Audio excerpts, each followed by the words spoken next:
Welcome in, everyone, ready to dive into a case that just won't stay buried.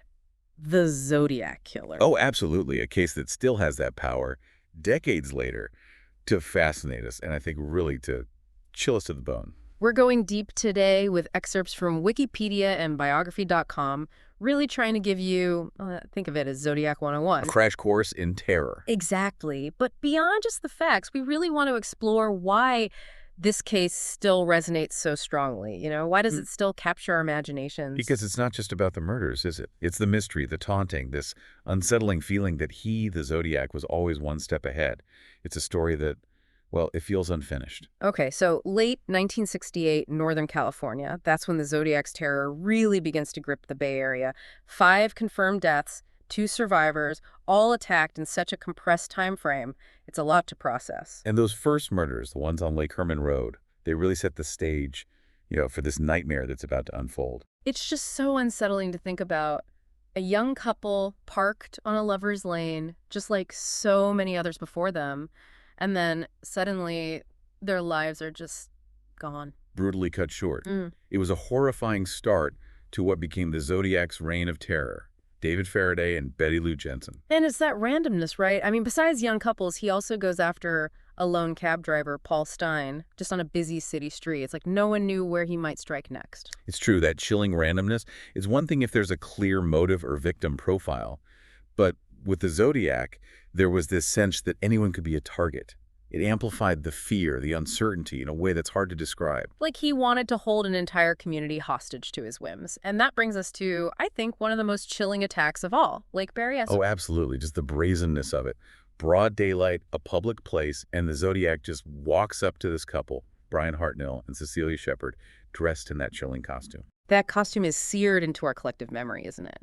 The black hood, those sunglasses, the Zodiac symbol on his chest, like some macabre calling card. It was more than just a disguise, though, wasn't it? It was about creating a spectacle, reinforcing this idea of the Zodiac as something larger than life, almost mythical. It's like he understood the power of imagery, how to craft a terrifying persona that would live on in infamy.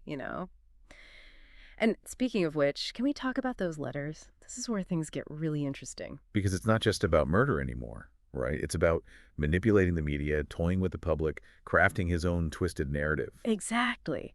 The Zodiac craved that notoriety. He didn't just want to disappear into the shadows. He wanted the whole world to know his name, even if they never knew his face. And he knew how to get their attention, sending these rambling, bizarre letters, ciphers to the newspapers demanding they be printed, threatening more violence if they weren't.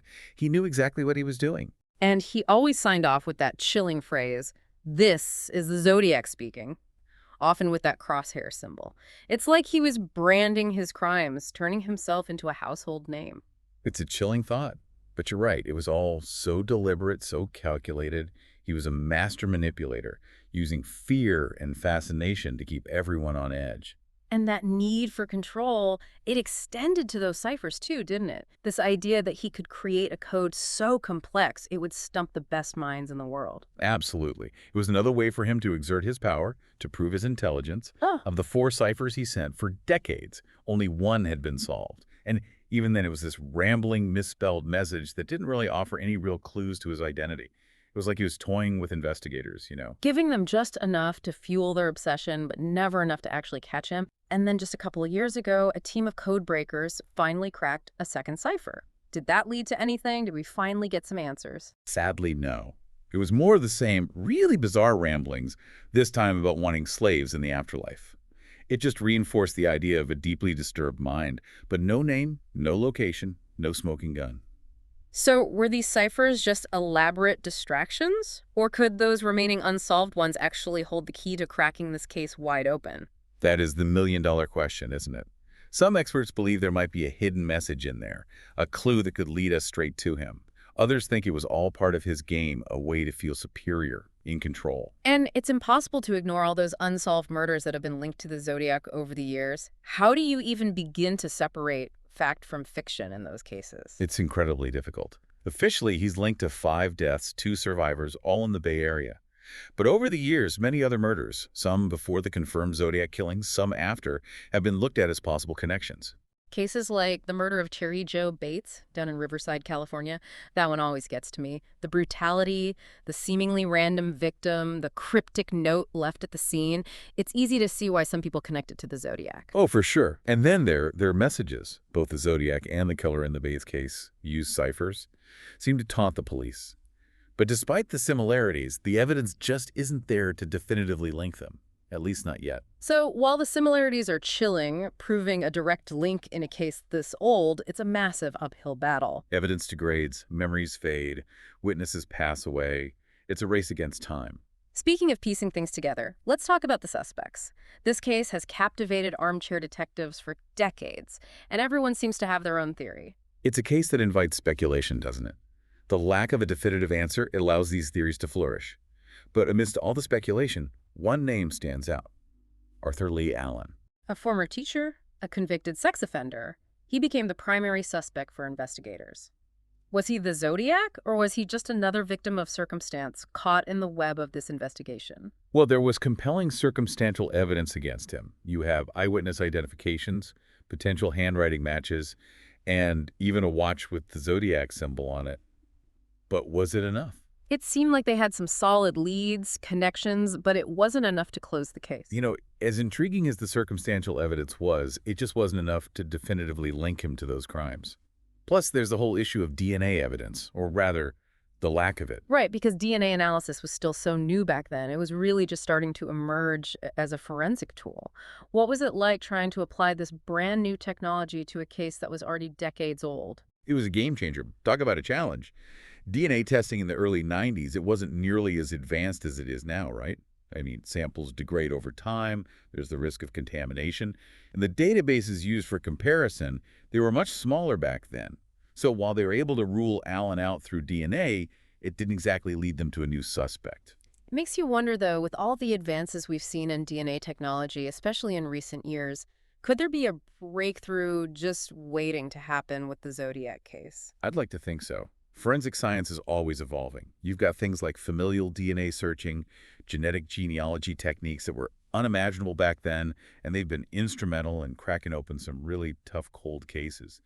So yeah, there's always that hope that one day these new tools might finally give us the answers we've been looking for. It really does feel like a race against time, science trying to outrun, well, deteriorating evidence, fading memories, you name it. Exactly. And we can't forget, Allen wasn't the only name on the detective's whiteboard, right? There were others who, for one reason or another, ended up in the mix. Names like Gary Francis Post and Earl Van Best Jr. come to mind. These were individuals who, for whatever reason, ended up on the radar of someone looking into the Zodiac case. But what makes these cases stand out? What separates a genuine lead from, well, let's just say it, a case of mistaken identity or just plain wishful thinking? That's the million-dollar question in a case like this, isn't it? In Post's case, it was a few things. A former friend came forward, claimed that Post had confessed to the crimes. On top of that, there were these potential anagrams found in one of the Zodiac ciphers that seemed to point to Post's name. A confession and a cryptic clue hidden in plain sight. It does sound a little too good to be true. And what about Van Best? How did he end up on the suspect list? Well, his case is interesting. Van Best was actually named by his own daughter years after his death as a possible suspect. She pointed to a number of similarities between her father and the Zodiac, like a resemblance to those police sketches, and this thing about codes and ciphers. Apparently he was fascinated by them. That's a bit unnerving to think that the key to solving this might lie within a family, hidden in plain sight for all these years. But even with those leads, the case remains unsolved. Why do you think that is? Why has the Zodiac eluded capture for so long? Well, I think it's a few things, really. Part of it's just the nature of the crimes themselves. Hmm. The Zodiac often chose isolated locations, minimizing the chance of witnesses, making it difficult to gather that really solid evidence. Then there's the time factor. I mean, every decade that passes, memories fade, witnesses are no longer with us, and the physical evidence, well, it deteriorates. It's like trying to put together a puzzle where the pieces are constantly crumbling. And you've got to factor in the Zodiac's deliberate attempts to mislead, to throw everyone off his scent. The letters, those ciphers, even the costume. It was all part of this carefully constructed persona designed to instill fear and confusion. Absolutely.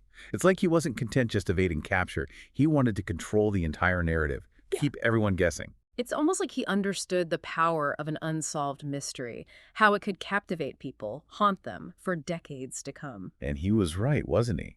I mean, look at us all these years later, still trying to unravel his riddles. The Zodiac case, it's more than just a criminal investigation, it's a cultural phenomenon. We've got books, films, documentaries, even entire online communities dedicated to cracking the code. It's incredible. It really is. You know, the Zodiac case, it forced law enforcement, and I think society as a whole, to adapt and to evolve.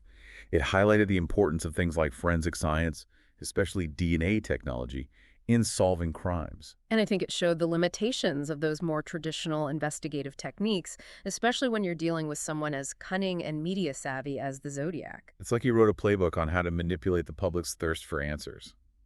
So where does that leave us? What are your final thoughts as we wrap up our deep dive into the mystery of the Zodiac Killer? It really is amazing, isn't it? The way this case still draws people in, even after all these years, because there's still so much we don't know. And it makes you wonder, with every new development in, say, DNA technology, are we any closer to finally uncovering the truth? I think there's always hope. Every year, forensic science takes these huge leaps forward. I mean, you've got things like familial DNA searching and genetic genealogy, tools that were pure science fiction back when the Zodiac was active. And they've been cracking cold cases left and right. So it's not outside the realm of possibility that one day we might get that definitive answer about the Zodiac's identity. That's what's so fascinating about cold cases, isn't it? The idea that the past can be rewritten, the story can change, with just one new piece of evidence. It's true.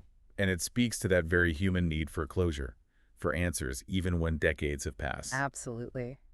Well, I think we've covered a lot of ground today, from those terrifying early attacks to the ciphers, the suspects, the enduring mystery of it all. It's been a wild ride. It really has. The Zodiac case, it's a stark reminder that some mysteries might never be fully solved, no matter how much we dig, how much we want those answers. But that doesn't mean we should stop searching, right?